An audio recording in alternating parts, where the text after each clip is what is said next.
I'm Dustin Fisher, and we'll be going over Cinquain poems and their format. You may not think of yourself as a poet, but everyone has it in them to at least inspire some poetry. Cinquain poems are a great way to introduce yourself to poetry.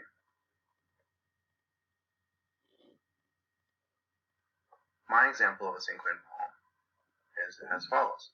Dustin, tall, athletic, running, climbing, catching, loves to play football. Fisher.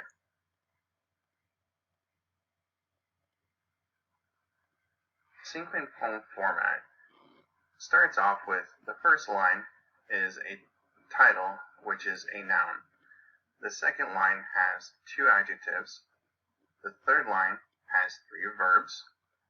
The fourth line has a four-word phrase. And the fifth line is either the title again or another noun.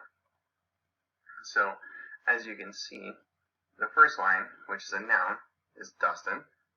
The second line, which is two adjectives, is tall and athletic.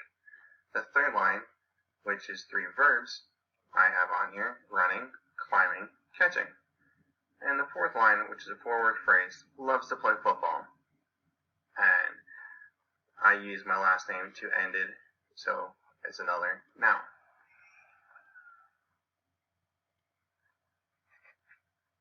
So to do a little bit of refresher, adjectives are words that describe the noun.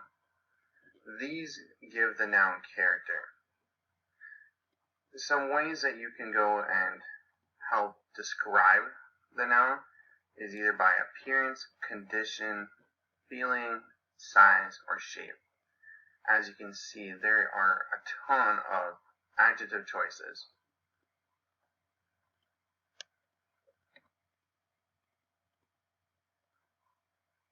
Next, we have verbs. These are words that provide action to the noun. Usually, these end in ing. So, here's a little trick that I was taught to see if a word is a verb. Start with I can, and then insert a word, and if you can do it, then it is a verb. So for example, I can sleep. Yeah, I can sleep. So that's a verb. Eat. Let's see, I can eat. Yep, I can do that. That's also a verb. Big. I can big. I don't think so. I can't be big. So I can't do that. So that is not a verb. That is more of an adjective. So at this point, what I'm going to have you do is I'm going to have you create a small list of adjectives and verbs to describe a noun. Usually the best way to do this is to get practice is to write a poem about yourself. So you can put your first name as the first line or the title of the poem. Or if you have a nickname, that works as well. When you are ready, we will continue.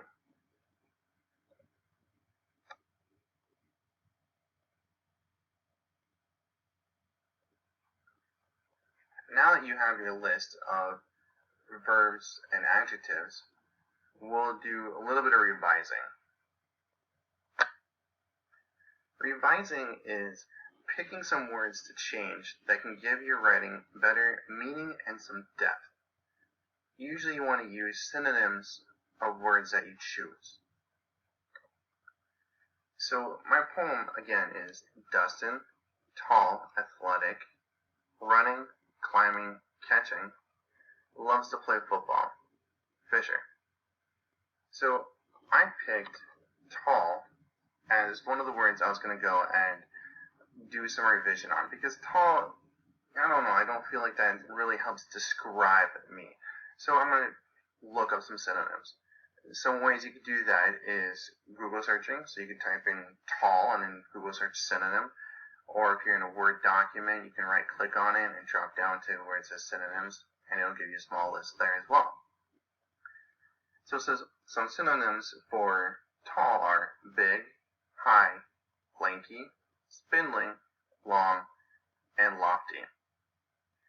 So I chose to change my word tall to spindly.